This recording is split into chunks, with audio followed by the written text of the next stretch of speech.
Je vais vous raconter la fois où j'ai pété un plomb. Mais comme j'ai jamais pété un plomb, lorsque j'essayais d'apprendre à ma fille autiste le nez. Où se trouve son nez, où se trouve mon nez, enfin qu'elle me le montre, ou qu'elle le montre sur une photo ou un dessin. À ce moment-là, elle n'était pas en mesure de le faire. Et moi, j'ai pété un câble. Accumulation de plusieurs mois de travail acharné à brasser de l'air. Littéralement, c'était brasser de l'air. Je n'arrivais à rien. Je transpirais, j'étais en sueur, mais je n'arrivais à rien. Et ce jour-là, j'ai pété un plomb. Tout ce qu'il y avait sur la table, je l'ai mis au sol. J'ai crié comme j'ai jamais crié. Je me suis énervée comme je me suis jamais énervée. Bien entendu, j'ai pas fait de mal à ma fille. Et puis tout d'un coup, vous savez, c'est comme dans les films où il y a un ralenti, où mes yeux croisent son regard. Et là, je m'arrête. Et je craque, je pleure, je la prends dans mes bras, je m'excuse, etc., etc.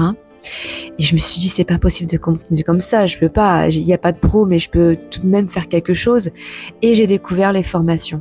J'ai pris conscience que ma fille était autiste et qu'elle fonctionnait de façon différente. Voilà, ça c'est important d'en prendre conscience.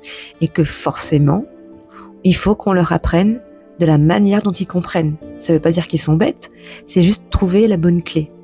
Et grâce à ces formations, j'ai trouvé les bons outils qui m'ont permis de l'aider à développer des compétences. Alors bien entendu, ça n'a pas fait de moi une pro. Ne minimisez pas l'importance de se former en tant que parent. Vraiment, c'est hyper important.